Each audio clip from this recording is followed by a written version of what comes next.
So welcome everybody to this afternoon press preview. This is a very great moment for the KUB history, I guess. So we're going to celebrate the 25th anniversary this year. As you might know, the Kunsthaus Bregenz, this fabulous building built by Pritzker Prize awardee Peter Zumthor, opened in 1997.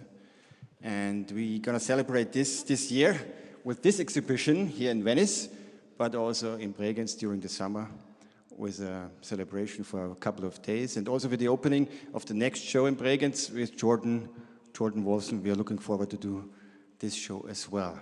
I may express my deepest gratitude to everybody who was involved in this show and helped to make it real and realized it. So in particular, all our sponsors and donators and supporters. So Winfried Nussbaum-Müller is here from the state of Vorarlberg. Thanks that you were coming, but all the other partners as well. In particular, by the fabulous team of Kunsthaus Bregenz. So they did such a great job to make a show abroad, which is not a daily business, as you might understand.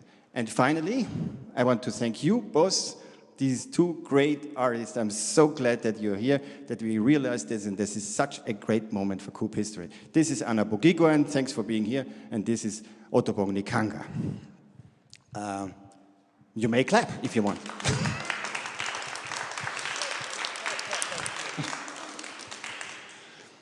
Actually, I will always remember when we first got into this building. This is a very special building. It's a Scuola, and it still belongs to the Franciscans. Next to this building is the church by San Sovino, and the facade is by Palladio of San Francesco della Vigna. It's a very prestigious building.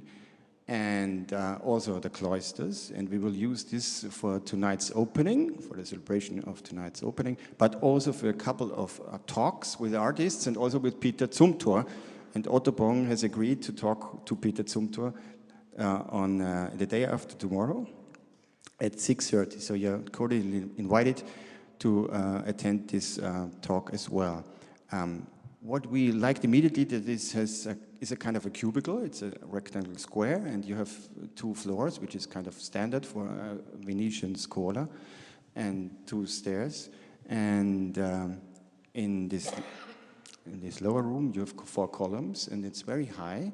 And then on the top floor, it's a kind of a spacious hall. And what was one characteristic is that it's somehow similar to the characteristic of Kunsthaus Bregenz, although this is from early 17th century, and Kunsthaus is 25 years old. But the similarities or equivalences might be that the light is streaming in, but you don't have the opportunity to look outside. Yeah? Some sort is also, another aspect is kind of similar, and this is the sound. And I won't forget the moment on midst of December last year when we 3 first got in, and Pater Stefano, one of the Franciscans, opened us the door, and Otobong Nkanga spontaneously, immediately started to sing.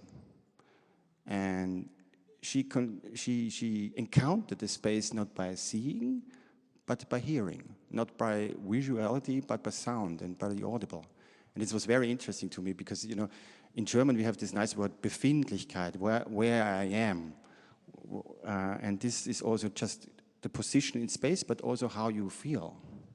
And I think you tested this out. And this was such a wonderful moment. And finally, you have this tapestry behind us, but also a sound piece.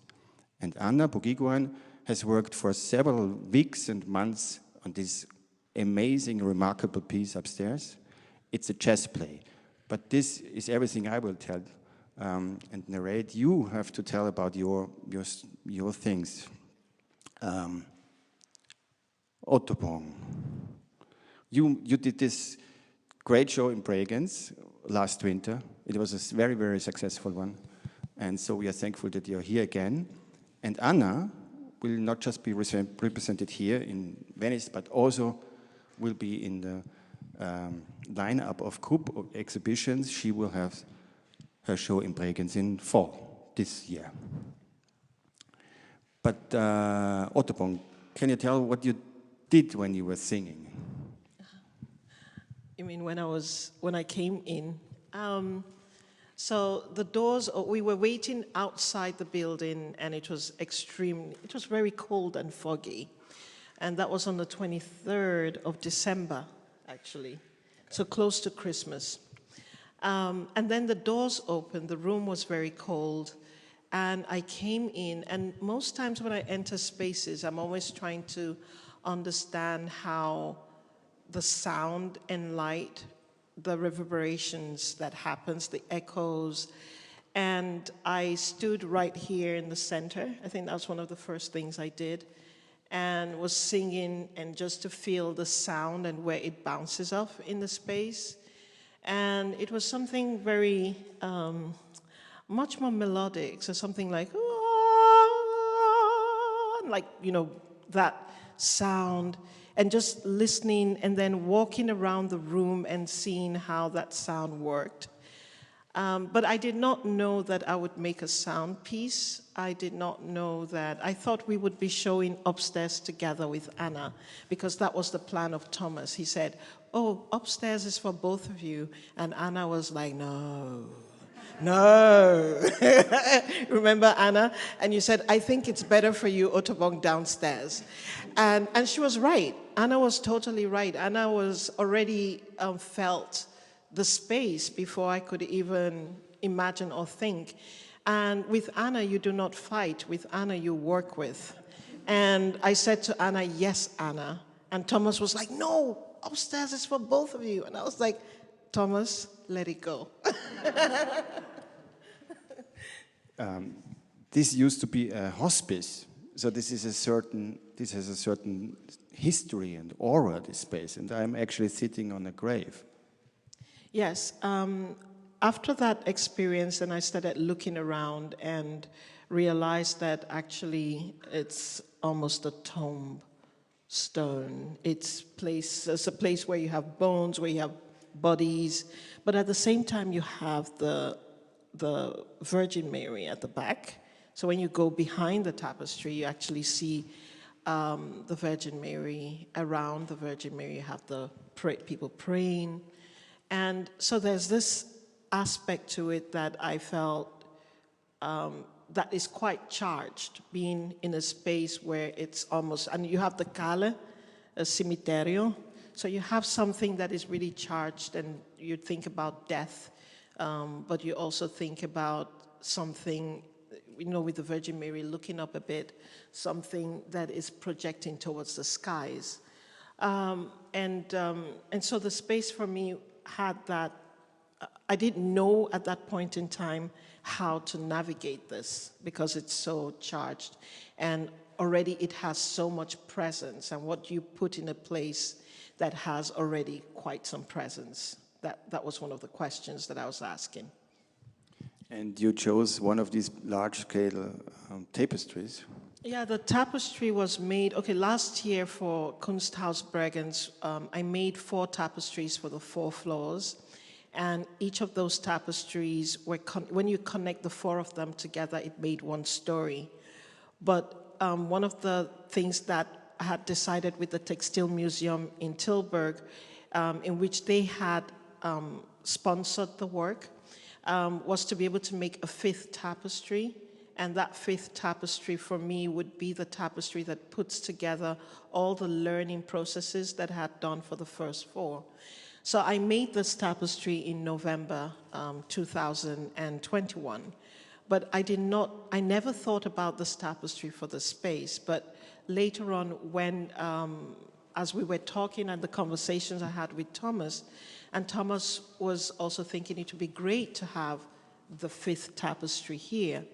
And so we decided to have it here, but in a funny way, the tapestry totally works in the space because it connects all the different aspects of life, of death, of projection into the other space or other spirituality or landscape, but also thinking about those that have gone before us. And when we look at this stone that is engraved, we also can imagine the lives that have been buried underneath there. But within the tapestry, we also have the body that is melting into the landscape, that is almost like a dying body, but at the same time giving life. So by juxtaposing this tapestry within the space, it kind of plays and works together at the same time. But you said to me it's a sad landscape. It's a sad, but it's not so sad in a way, because even if we're thinking about death or we're thinking of something that dies, it never just ends there. It's also disintegrating, it's creating also nutrients or transforming into something else. So I don't look at death as the end, even when we look at matter, or even when we think about the soul, or whatever part we have to break or deconstruct, and thinking about that, we still realize that there is a transformation, and that transformation will bring forth something else. Positive or negative, we don't know. And some of it might manifest itself in 100 years, some manifest immediately. And so the thought about even particles as the body decomposes or as things transform, they're things that we do not see, that are invisible. They're microparticles floating in the air. And sometimes I always imagine that I'm actually breathing the air that some dinosaurs breathe, because it never ended. It's still there. It's still it's going through things over time. So I'm kind of amazed at thinking of this thing that is going through us and through time. And the idea of decay and some sort of revival or reoccurrence appears also in these small kind of reliefs you did with the language, the poetry. Mm-hmm. Yeah, the poetry, you'll see at the back of the tapestry, there are two poems that were shown at Kunsthaus Bregenz. And one of them is called Steady Blows, and the other one is called Alien Minds. Both poems were written in 2020. So when you read the poems, one is really talking about matter, talking about material, from steel to dust, dust to debris, debris to earth.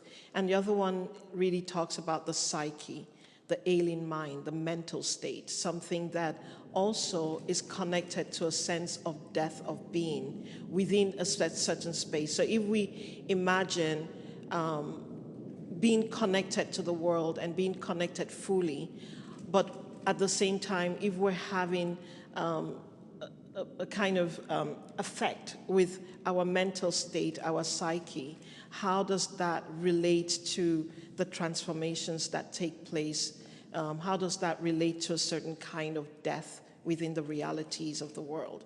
So for me, I was interested in the matter and in the psychological aspect of it, and I thought that it would be good to have both poetries as a way of expanding that notion of life and that notion of death.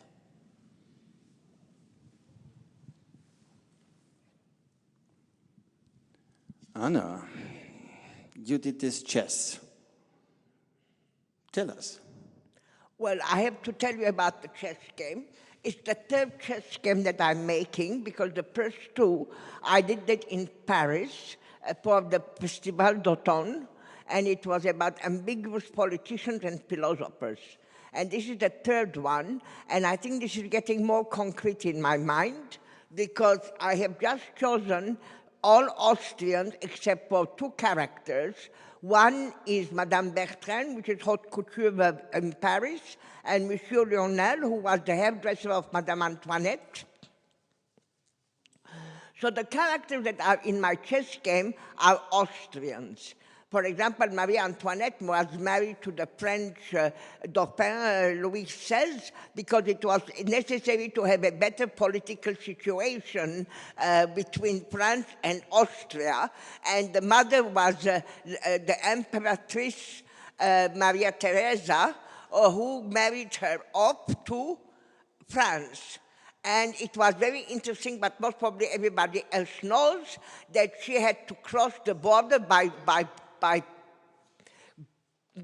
chariot, and she arrived into the forest where they had built for her a very simple castle in wood, and she had to undress herself in front of everybody. She was 13 or 14 at that time, and everybody had to look at her body and see how she looked like. So Marie Antoinette had quite a fantastic biography. So she needed a lot of clothes. So her clothes were mainly, it had to be silk, but she preferred cotton. And as they had paid for the independence, the cotton clothes were coming from the States, so the French were very revolted against her. But to cut the story short, she created the concept of haute couture. So I have Madame Bertrand, who made her dresses, and she had bills of 4 or 5 million euros of today for clothing, and Monsieur Lionel did all the time her hair, and she was the only one from royalty who took bath every day. The rest took only twice a year, twice in their lifetime. So she was a little bit different from the French.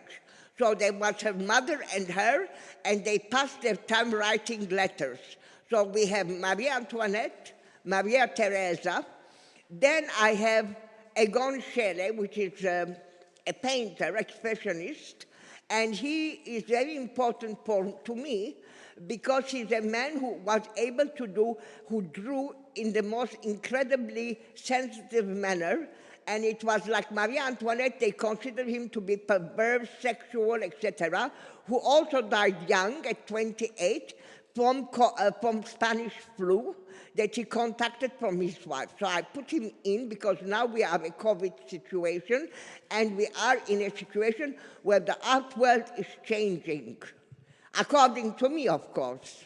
Then there is the concept of Zionism that came from Austria, which was made by this journalist Herzl, and he created, he had supported in many ways Mrs. von Suttner. What was her small name? Bertha von Suttner. Bertha von Suttner. Yes.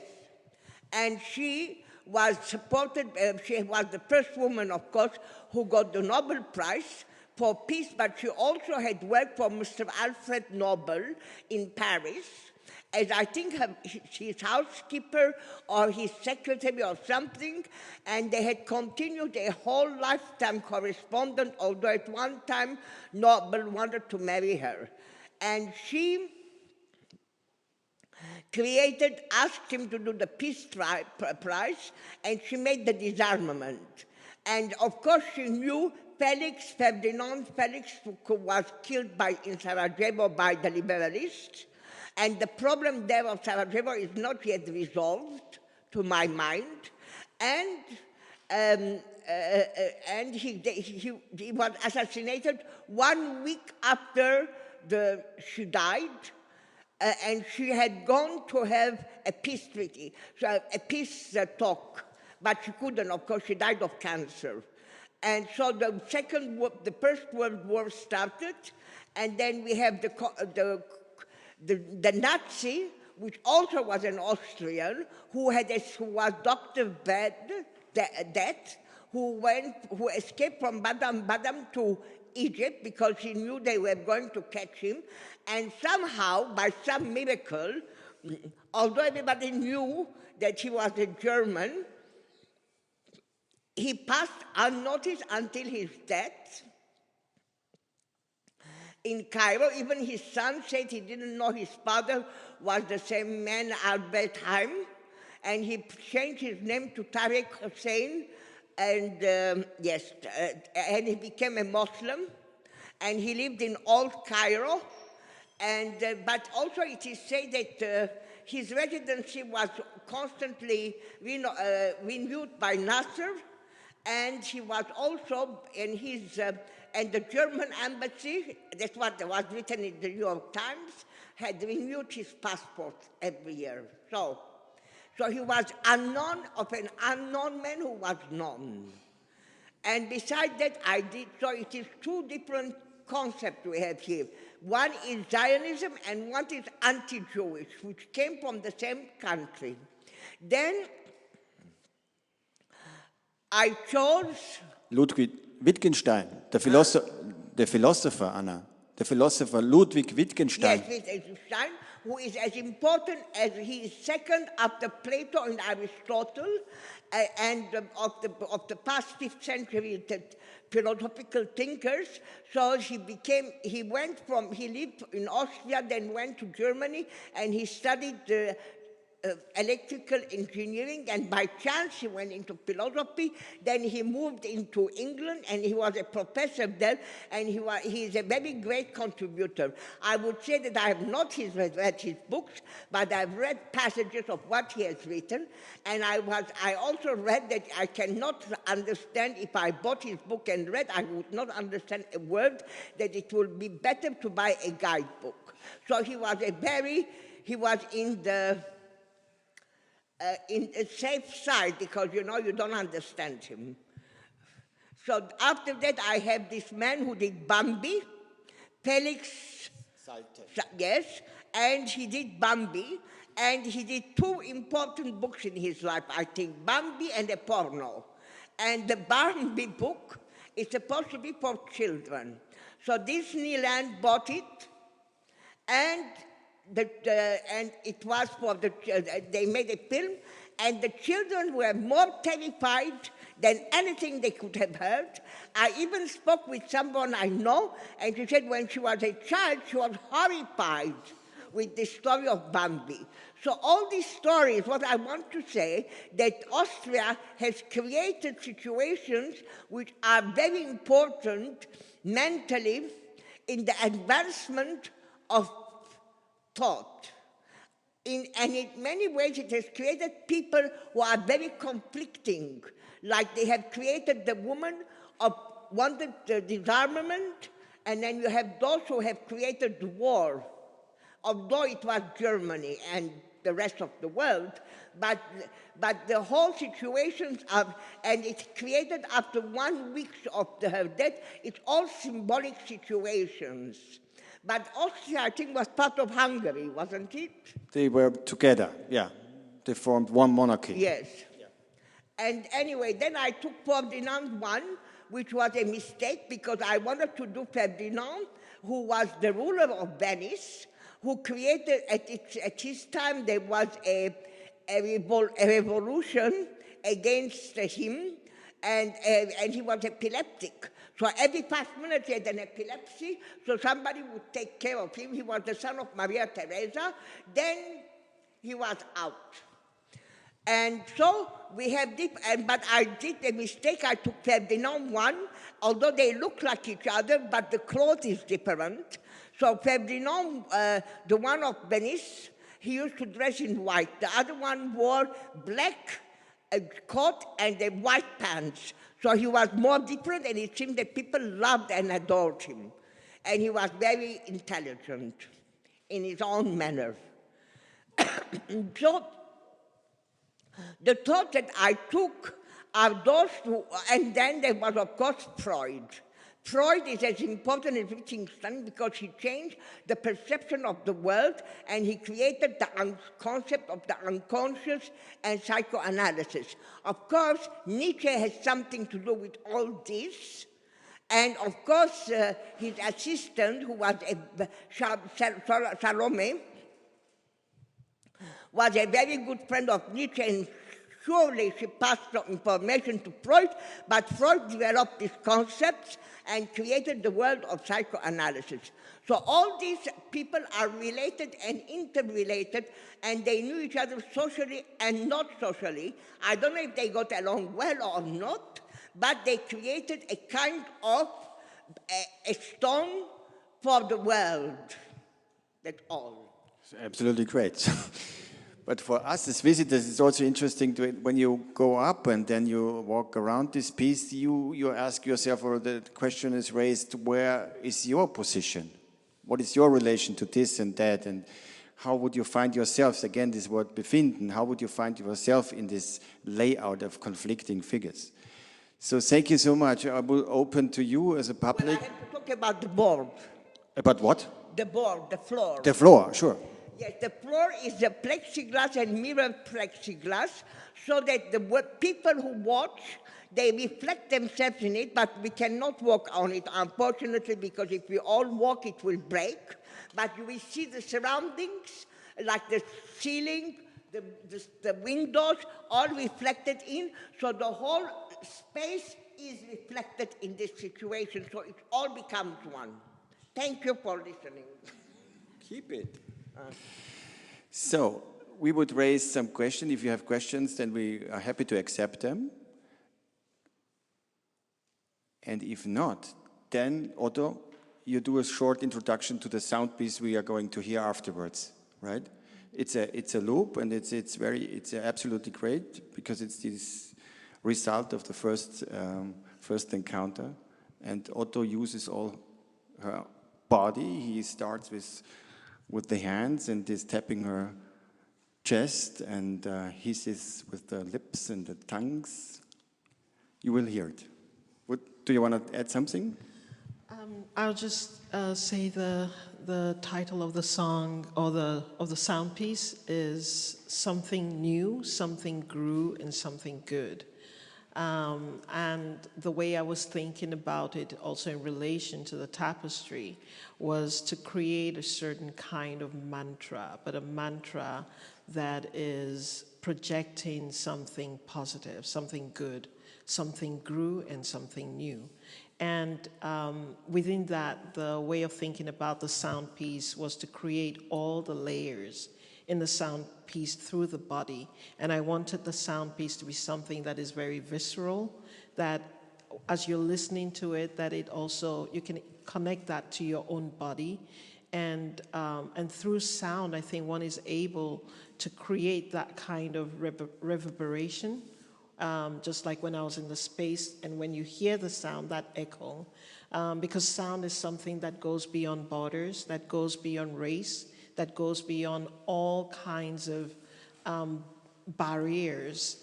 And once you're able to tap into that place of the emotions, of something that goes beyond skin, that enters the pores, that enters into the psyche, it can be used as a tool for healing, or it can be used as a tool for creating specific emotions and triggering certain emotions. But I wanted to also trigger something that goes beyond bodies, beyond skin, that goes into space and kind of projects something that, for the future, that can be positive. And that relationship to mantra brings that. That's what I was thinking of when making the work, to be able to use that as a way to connect to beyond human. Thank you so much. We can start. And you are also allowed to walk around, because this is also part of the piece.